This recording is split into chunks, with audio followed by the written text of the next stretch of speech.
Hey bitches, I'm back. I didn't do videos for a pretty long time cause there is some other stuff that needs to be done, but here I am. This video is gonna be unusual because I would like to tell the story instead of making a review. About a few months ago, I moved to Czech Republic and this is what happened to me there in March of 2022. You're about to hear a story of how I visited the largest graveyard in Prague. Even when I lived in Thailand, I already was admiring the European culture. I enjoyed watching the pictures of the masterfully made statues, especially those from the Renaissance era. I always found something special about the graveyard sculptures. There was some kind of a sorrowful, but at the same time very poetic and sophisticated aura around them. I never really visited Thai cemeteries because Thailand is a Buddhist country where cremation is always a traditional way to bury someone. Back in 2014, I once visited a Buddhist temple in Chiang Mai city where people were cremated. I couldn't stay there for too long because the atmosphere was too heavy. Since I started learning more about the European history and culture, I always had some kind of an aesthetical interest for the European ones. Even during the end of 2021, before moving to Czech Republic, I was enthusiastic to visit a European graveyard at least once. Why? I just wanted to see and feel that unique beauty for a moment. Before my visit, the last time when I went to a graveyard was in Russia. I remember when I was a child, I visited cemeteries a few times. I remember one time when I went to the Russian graveyard with my grandmother to clean up the grave of my grandfather. He died in a car crash long before I was born, so I never knew him. Cemetery was the only bridge that made me feel a relationship to my grandfather. I've seen some pictures of him from my grandmother's old photo album many years ago, but now I don't remember how he looked. Even if I try to recall, the only thing I would think of would be his teenage picture from his grave.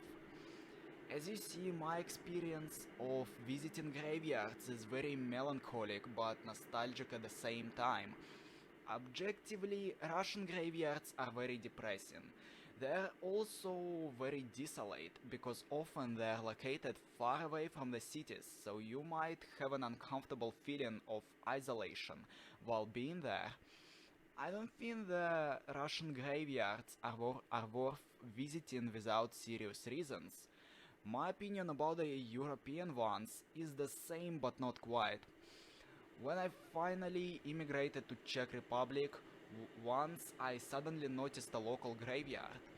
I was surprised that it was located right in the city, but not somewhere in the forest.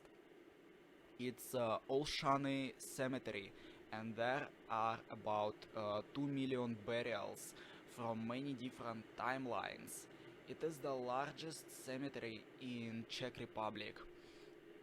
It was so well organized, and I looked carefully at almost every monument that was there. I felt an aesthetical pleasure while being there because I admired the beauty of the sculptures and the architecture. It was silent there. I could hear only the distant noises of the cars from beyond the graveyard, the birds, the wind, and rustle of the leaves on the trees. One of the things that got me surprised and gave me some food for thoughts is that no matter if a grave is from the 19th or 21st century, men usually have much shorter lifespan than women. Many graves that were there contained not just one person but the whole family. I've never seen anything like that before, to be honest. So on those graves often can be read that Mr. died, for instance, in the 1990 and Mrs. died approximately in 2010. It's very rare when a man outlived someone. It made me think about how short life on this planet really is, especially for men. Even 100 years on the universal scale is a mere moment. This life that was given to people is so short, and most people waste it for such a meaningless things. I knew it before, but perceived those thoughts much deeper when I was there. There was also another thing about some of tombstones. I never liked the tombstones with the photos on. They always gave me an unsettling feeling of uncanny valley. Even if the person on the photo is smiling, after some time the photo loses quality, so eventually the deceased one will wear a cynical grin on the pale and indifferent face. During my visit, I took my phone to take some photos, videos, and field recordings. Eventually, when I finally decided to leave, I got lost, as if that graveyard didn't want me to leave the same way I came. The graveyard was near the tram station where I wanted to reach, but suddenly I ended up at a different one. I was a little confused. Nevertheless, it wasn't a big deal. On the way home, I felt as if I was in the zone from the Stalker film by Andrei Tarkovsky.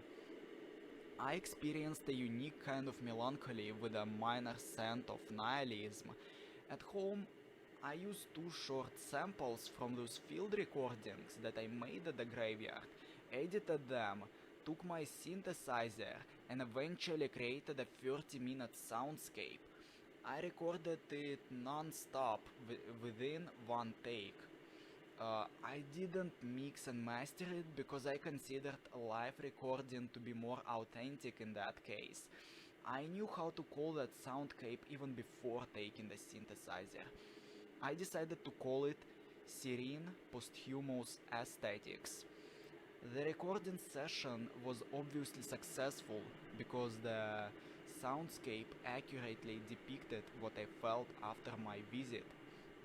Besides music, I also used the videos from that cemetery for this podcast and the vlog on my YouTube channel.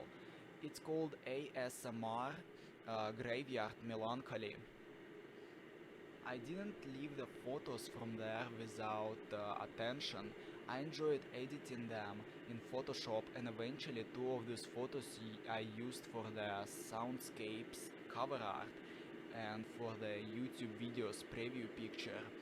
I don't regret visiting Alshani Cemetery because it was an interesting experience that inspired me for my art, made me think more about such things as life, death, and my life and my place in the universe.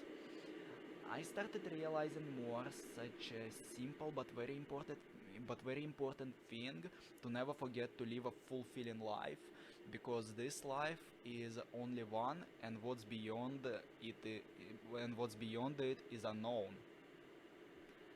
Thanks for listening to this podcast. I hope you found it interesting. And if you want to listen to my soundscape or watch my YouTube blog, all links are in the description. Don't forget to like and subscribe. Bye.